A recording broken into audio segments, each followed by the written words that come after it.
Alright, so we should be set now with the grid can be turned on and off, and the chord can be turned on and off, and should have all of the radians markings should show up as you go. So I think I might take a quick minute and put in a checkbox for all of those little radian markings. So I'm going to move this point here. We'll drop a checkbox. So radian marks or markings maybe. And then I'm just going to go through and select all of those points.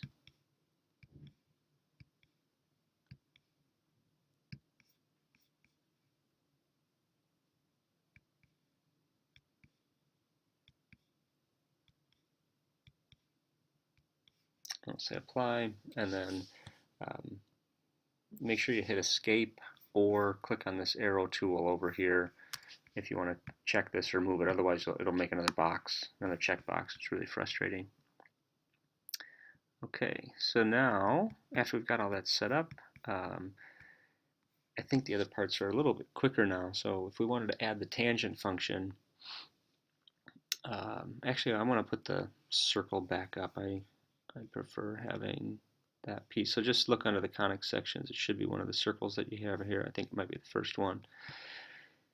So now if I want to add the tangent, I'm going to just go ahead and add a tangent.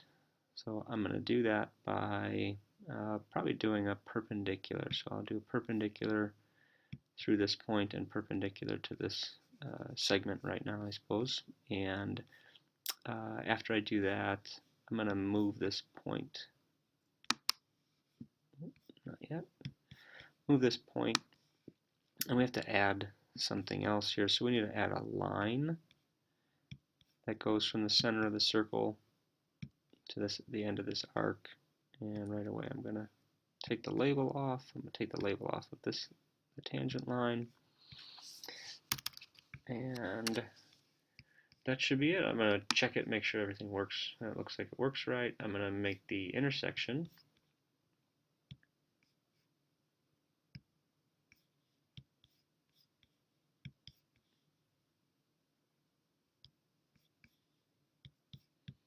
And I don't want the label to show. Alright, and then I want to put the segment in. Just going to click on those two endpoints. And then as soon as I do that, I want to make the tangent line. I'm going to go to Object Properties and change the style to be this dotted line here. And then I'm going to use the coloring system that we used before.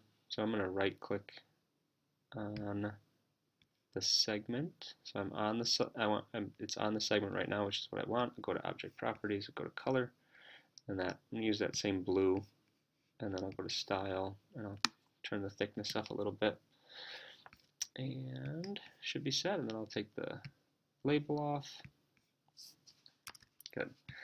So let's make sure that when I move over into the second quadrant, it still shows up. That's good. And now I really don't like I prefer the setup on GSP for vectors and transformations. However, this part is really nice and easy here. So I'm going to select the vector tool, and I'm going to create the vector that connects these 2 points, or defined by those 2 endpoints. And as soon as I do that, I'm going to scroll over to the vector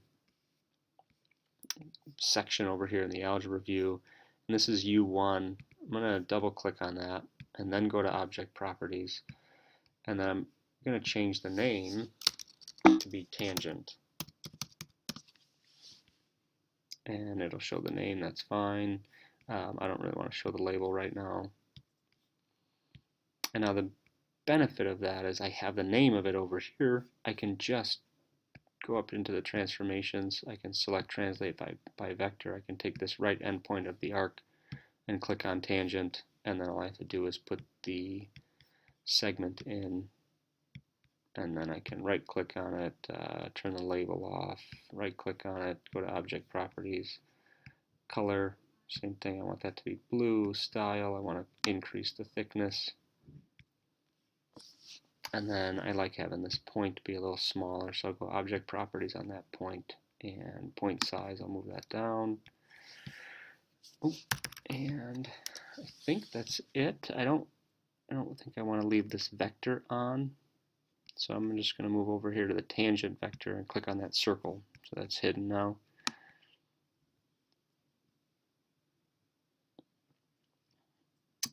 And then I'm going to add the trace.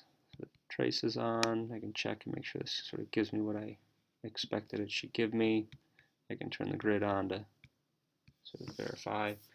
And then after that, I just want to make a checkbox for it so that it goes away, so that I can just see each of the functions individually. So I think that looks good. I'm going to pause it. And then I'll make a checkbox, and this will be for tangent. And on that checkbox, I want this point, the transformed tangent, I want the segment, I want the intersection point, I want the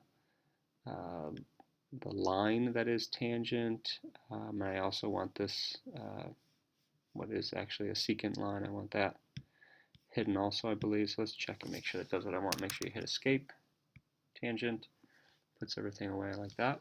So that one's good.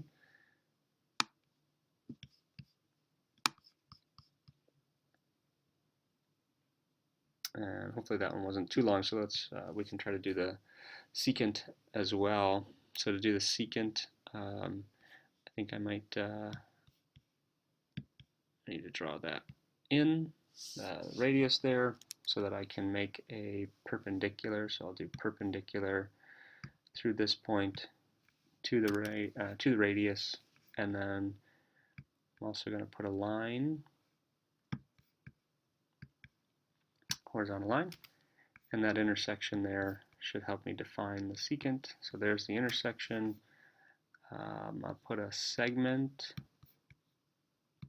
connect those two, and then I think I will hide this for now. So I'm going to show, sorry, I'm going to hide the object just so I don't not distracted. Let's check this by moving this, make sure it does what I want it to do. So that looks good. So that should be our secant. This piece here, remember it falls along the secant. So I don't think I want the line. I don't think I need that line here. I think this is fine just how it is. So I might just hide that label, hide this label, hide that label, and then I want to put in, I want to color this segment. So object properties, color, make it that blue, and style, I'm going to thickness at 3.5. And then we want to use that. This is a little more difficult than the other one because it's not vertical, so it's horizontal. So I need to figure out how to translate this point here by this vector amount. And I think what I would do is just mark the vector. So I'm going to say vector. And then as soon as that comes up, just so that I don't get stuff lost, I'm going to move over here. That's U1. I'm going to go to object properties and basic. I'm going to change the name of that to secant. And then I'm going to do a translation by that vector, and then I'll do a rotation second. So first I'm going to do translate by vector. I'm going to translate this object, and you can click on the secant here. If there's multiple things underneath it, then you might want to just click on the secant over here. And then after I do that, I'm going to go back up and select rotation. So rotate about a point. If you need to check what the order is, you hover over it, select the object to rotate, then the center. So this is the object I want rotated. This is the center. And then I'm going to change this to be 90, and it's got the degrees symbol there, so I know it's degrees. I'll say OK.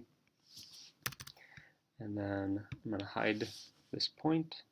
I'm going to make the segment here to connect. go to Object Properties, change the color, style to be thick.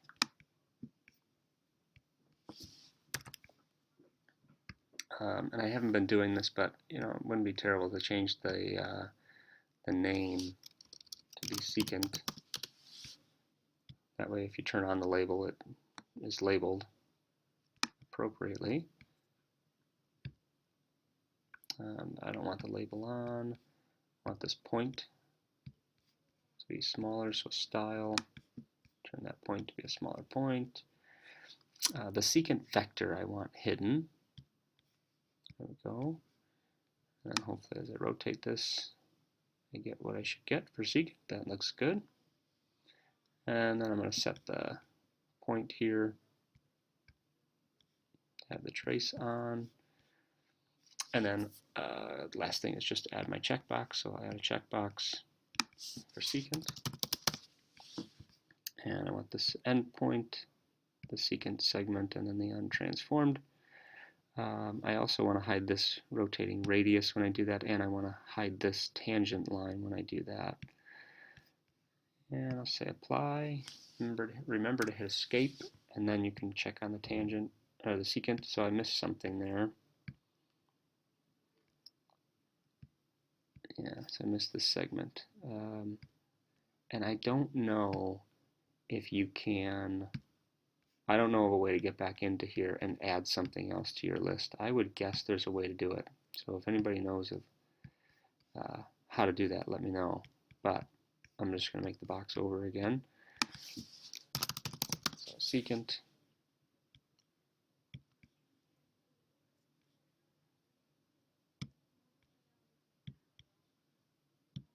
I think that's everything that I want. So hit escape, test that one. And that one looks good other than this point here. So let me see if that's, yeah.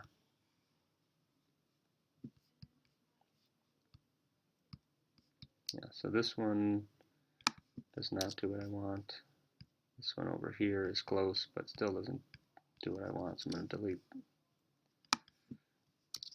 delete that one. And last try. So secant.